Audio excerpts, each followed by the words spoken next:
na sauti tulisao eva sasa cha saadi na leo sasa cha saadi magari sai pia maana naisika ilikuwa ni sekontena ni pasakana ni faratambuli ya president republika Azafati, Monsieur le Président, Magaba Kanao, Mataki Tenemena et Wambari.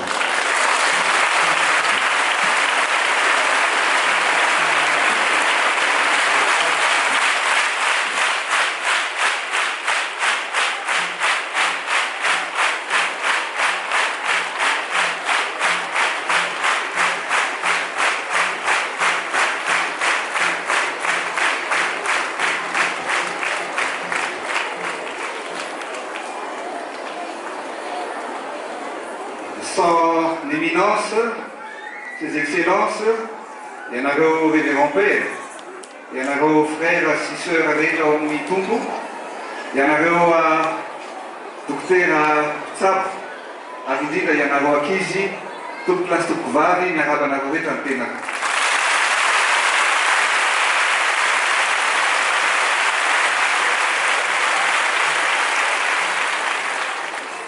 Tena ampitiavana lehibe tokoa no niarahana taminareo teto androany ary ankafariana akaravona no ahafahana niara mivavaka taminareo teto androany. Chers amis, à vous les excellences, à vous chers amis, il a salué à tous les évêques ici présents, à tous les médecins et à nous tous. Le président il a dit c'était une grande joie pour moi d'avoir participé à cette belle prière avec vous pour célébrer l'amour de Dieu. Tsy voalohany no tatsy amitoerana namangy anareo, namangy an'ny mon père Pedro. Fa androany kosa no niara mivavaka taminareo voalohany teto ary dia afaka miteny anareo fa dia tena norotsaka tokoa ny fanahy masina. Je suis venu déjà venu plusieurs fois visiter Akamasou, le peuple d'Akamasou. Mais cette fois-ci, c'est la première fois que je suis venu prier. Et vraiment, j'ai vu aujourd'hui une assemblée pleine d'Esprit de Dieu, pleine d'Esprit Saint. Rehefa miresaky tsika ety amin'ny toerana ety dia no hoe andralanitra. Ny andralanitra matetika dia ny afantaran'ny olona azy dia toerana fanariana ny maloto na tananarivo na fanariana fako. Nefa ny zavatra tsapa, ny zavatra hita dia toerana feno filaminantsaina ny ety, toerana feno fitiavana ary indrindra toerana itoeran'ny finoana. Ce lieu, quand on dit Anjalanja, c'est la décharge d'Antananarive. C'est là où on déverse toutes les ordures. Alors tout le monde pense que là où on déverse les ordures, qu'il y a qu'il n'y a rien à attendre. Eh bien, moi je vois ici un lieu de réconciliation, un lieu d'amour, un lieu de foi, un lieu de prière. Ary tsy afeniko aminareo fa nisy koa ary nangano any tamin'ny hiry ny ankizy teo hoe ahita folo Kristy. Matsapy ianareo ankizy, matsapy ianareo tanora fa eo folo Kristy na dia ao anatin'ny fahasaganana azy isika menakavy. Namana tsara ary izay misaorantsika n'Andriamanitra name namana tsara name mon père Pedro.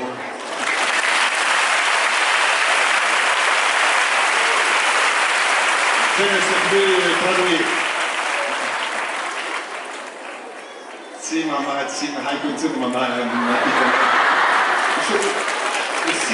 père ne sait pas traduire, je vais le dire en français. Parce que la vérité, c'est que mon père ne voudrait pas le traduire. Alors, je disais que Akamasou signifie, ou on peut aussi traduire, un ami fidèle. Et nous, on remercie le Seigneur qu'il a envoyé le Père Pedro ici. parce que c'est un ami fidèle qui aide les pauvres, qui aide les enfants, et c'est pour ça qu'on le remercie.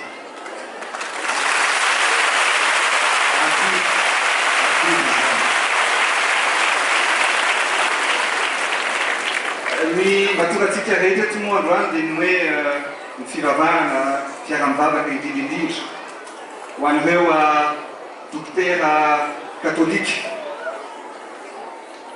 Ianareo dokotera katolika dia tsy mitsabo fotsiny ireo marary, tsy mitsabo ny aretina fotsiny ihany, fa indrindra mitsabo koa ny ara-panahy. Ka tsy sitrana ray fa sitrana tanteraka ny olona izay marary rehefa ianareo dokotera katolika no mitsabo ireo marary rehetra.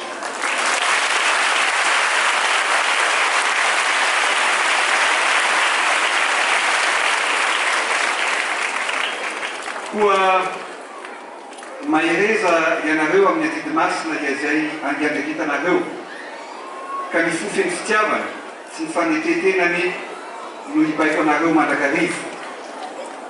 Eo amin'ny asa izay sahaninareo tsiraray avy ary tsarovy fa Kristy no herintsika sy ampingatsika. Tsy hitarika atsika amin'ny aisiny izy fa hitatana atsika kosa amin'ny mazava. Ny farany teniko satria tsy hanao kabary lava ny tenako. Araka ny teneniko teo hoe manana tombony manokana ianareo tanora, ianareo ankizy izay taizaina sy mianatra eto amin'ny akamasoa. Satria tezaina ao anatin'ny finoana ianareo, tezaina amin'ny lalana mahitsy ary izay indrindra misoratsika an'i Jesosy Kristy. Ny farany dia efa manakaiky moa ny fetin'ny Noely, ka eto dia amitenanareo ankizy tompona andraikitaratra rehetra fa hisy ny fanomezana mba ahafahanareo mifety sy mifaly ohatra ny olona rehetrarehetra hisy ny fanomezana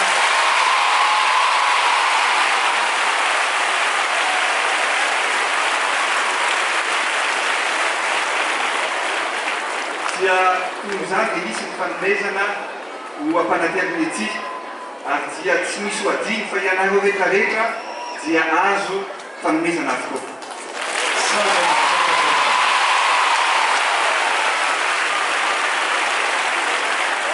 Misaotra tsika rehetrarehetra makasitraka tokola misaotra tompivady.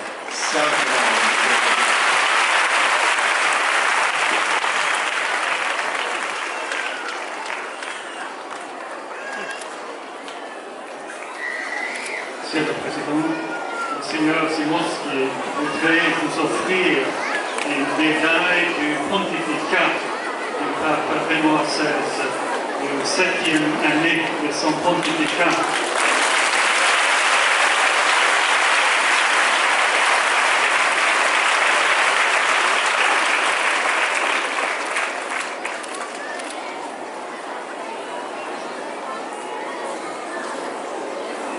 Saotra soltena ny paparay masina hitondra zany fanomezana ho an'ny président eto Madagasikara. Ka dia tiako, Monsieur le Président, ilaza amin'ny olona rehetra. Je voudrais le dire en français d'abord. Quand nous nous sommes rencontrés avec le président quand il était encore maire d'Antananarive dans l'ambassade d'Allemagne pour la réception, la fête de l'Allemagne. Quand je vous suis venu vous saluer et vous parler des problèmes d'Angelant, vous m'avez dit, Monsieur le Président, Père Pedro, ce n'est pas vous qui devez courir derrière nous, les politiciens, parce que vous vous occupez des peuples de Madagascar. C'est nous, les politiciens, qui devrons venir chez vous et vous demander en quoi on peut vous servir. Ça m'a été gravé dans le cœur et dans mon esprit, que vous avez compris qu'ici, on est au service du peuple et de plus petits du peuple de Madagascar, qui sont là, vous les avez vus aujourd'hui, comment ils savent chanter, comment ils savent être dignes et la joie qu'ils ont de vivre. Merci pour cette compréhension envers les plus pauvres, parce que nous servons tous l'Église ou l'État, ensemble nous devons servir chaque être humain, chaque citoyen, chaque pauvre sur notre terre. c'est nous les garants de la justice pour chaque citoyen. Merci pour cette parole que vous l'avez mis en pratique parce que vous êtes venus souvent nous visiter.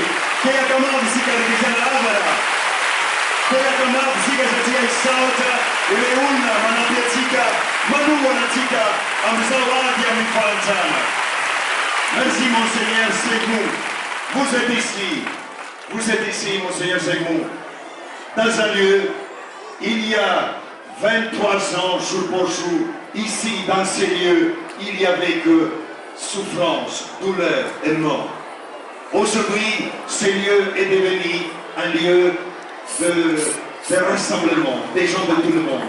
Là, nous avons des frères touristes qui sont venus de plusieurs pays, que je n'ai pas invités, mais c'est Dieu qui les a invités.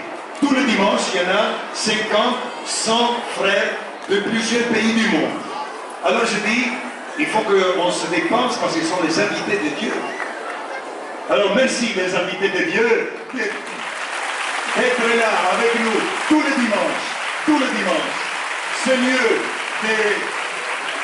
de douleur est devenu un lieu de fraternité et de solidarité.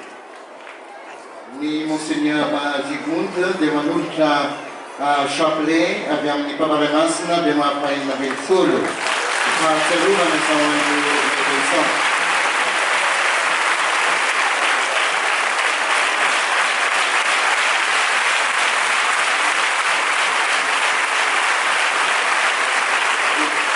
Ary koa manotra izany chapelet avy amin'ny papa dia mahampahina velosolo zany ho amin'ny madame ministre ny fahasalamana.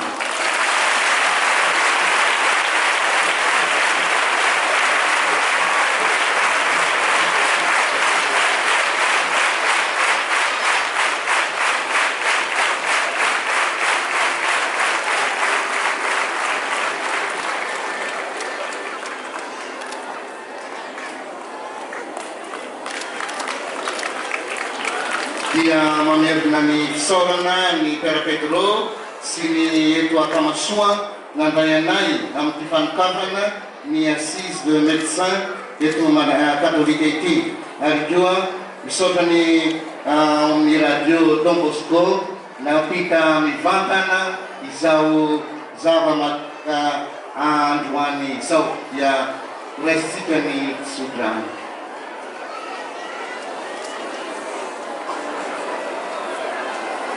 Zao ny dokotera rehetra mbola manao famezantena na vavaka manokana anareo zao.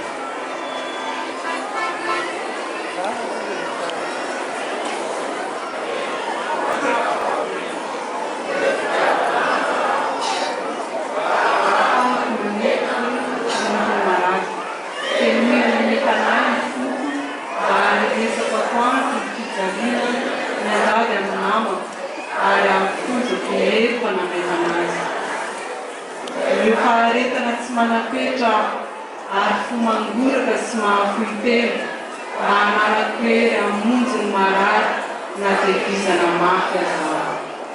Ireo eritreritra madio aho oravoravo haneriteny mandefitra hitsikitsiky na lalava. Ireo fahatsorana fahamalinana sy herim-po aho. Jesosy, ataovy mahitanao aho amin'ireo marary asoako. Engany ny fotoana lany amin'ny mpitiavana anasoavako azy hitondra voka-tsoa azy sy ho azy any amin'ny fiainana mandrakizay. Amen. Izy fanamina na vetivety, raha mampianaka ianareo dokotera leroa